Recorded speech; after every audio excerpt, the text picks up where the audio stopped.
So as most of you know, we are going into Formula Drift Prospec next year.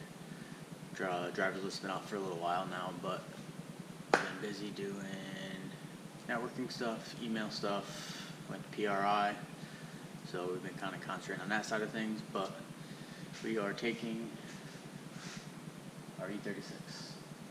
It's going to build a new car, but budget-wise and keeping things simple, we're gonna stay with this old girl that I've been driving for like 8 years now. So it's gonna obviously revamp a bunch of things and change, engine again, quick change, all that fancy stuff. But before we get to that, I wanted to do a breakdown on what this car was this year, because it was super simple, super reliable, and an absolute blast to drive. So if it wasn't for Prospec, I wouldn't be changing this car, but the 380 horse that it puts out wouldn't cut it. So let's get into talking about this thing and letting you guys know what we competed in the Gambler Series with this year, and all the Club Loose Fun days that you've seen me, Christian, and James all ripping together all year. So basic little car, rips.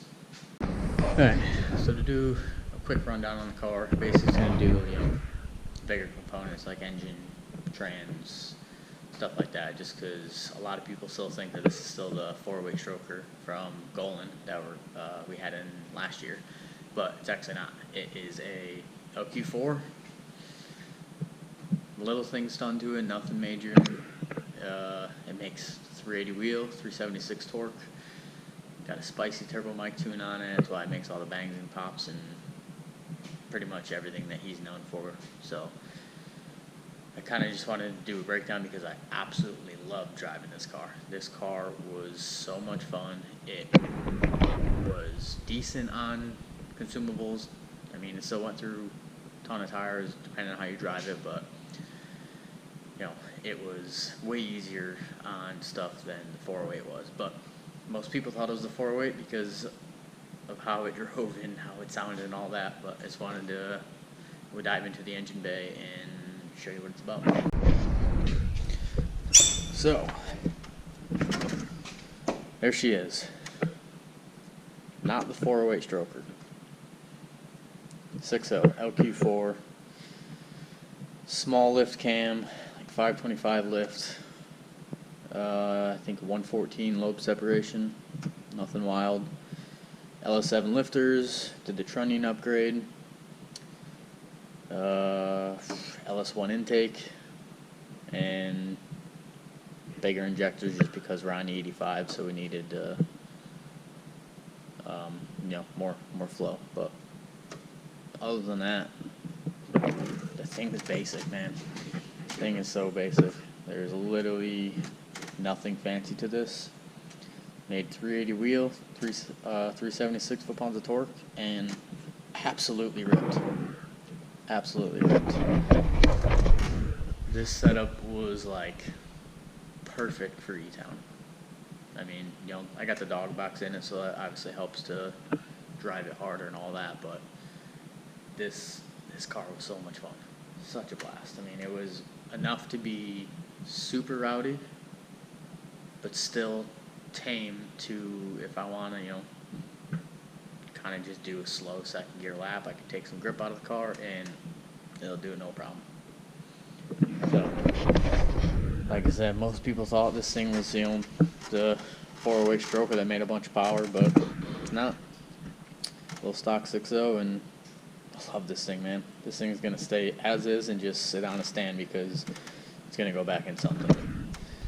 Yeah, and we'll dive into the rest of the car a little bit. I'll kind of talk about some changes that we're going to be doing for FD, but basically just wanted to explain the engine setup and all this because like I said, most people thought that thing was super radical, and it's not. And you don't need 1 million horsepower to come out and compete with gamblers and rep A-class at E-Town. So just want to go through that quick, but on to what we're going to do for changes. Obviously, the engine that's in it now is going to come out. We're going back to our Golan engine, 408 stroker, probably going to run an LSA blower on it to get the power. Well, get a little bit more power out of it. We're going to keeping the BCs. Of course, I've been with those guys ever since I've been drifting, and super grateful for working with them. Staying on FDF, Josiah's been absolutely great. Broken stuff, all of this, had issues, never questions anything, always helps me out. So definitely going to keep that in the car because it's fantastic. We're still deciding if I want to do a true coilover or not. Not sure yet. I might stay divorced and run the FDF upper spring bucket so I can stop rubbing through axle boots because I'm destroying them like every event. So still deciding that. Probably going to do a bigger radiator. We're going to stay same style, just I'm going to get a wider, thicker one. Still dual pass, but I want to change. I want to change where the surge tank is because obviously right now I'm not getting to that in a quick call. So that's going to get figured out and make it accessible and easy to get. So if we ever got to get into that and clean it or change a pump at the track, it won't be a big deal. Won't have to move the coolant line or anything like that. So that's going to get changed. Everything in the back here is probably just going to stay as is because I'm trying to keep the build down, the budget down, because we were going to build an E46 and start fresh because I've been driving this car for, like I said, 8 years now, I think.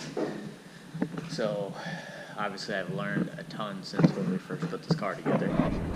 So I was going to do an E46, but obviously budget-wise, time-wise, I was like, you know what, let's just take E36 that I'm super comfortable in, know in and out, and just glorify it and make it the pro car, and then we'll build the E46, slowly over time.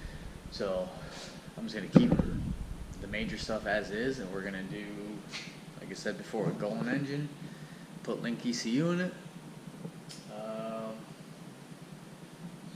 kind of just clean everything up. I mean, there's not really much that I need to, make this car fully past tech because I've built this car for FD rules when we were doing Pro-Am with it, so it's kind of just running through it with a fine comb and just making sure that, everything is copacetic and falls under, the next level of rules, which changing a few things, I don't think we'll have an issue. So, we'll be getting a wrap done by Midnight Customs.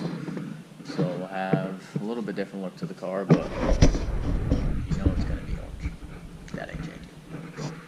So, yeah, that's pretty much wrapped it up. Trying not to get into too much detail because we'll be doing a build series with it and filming the teardown and everything we do, getting prepped for Prospec. So that'll probably be starting after I edit this video.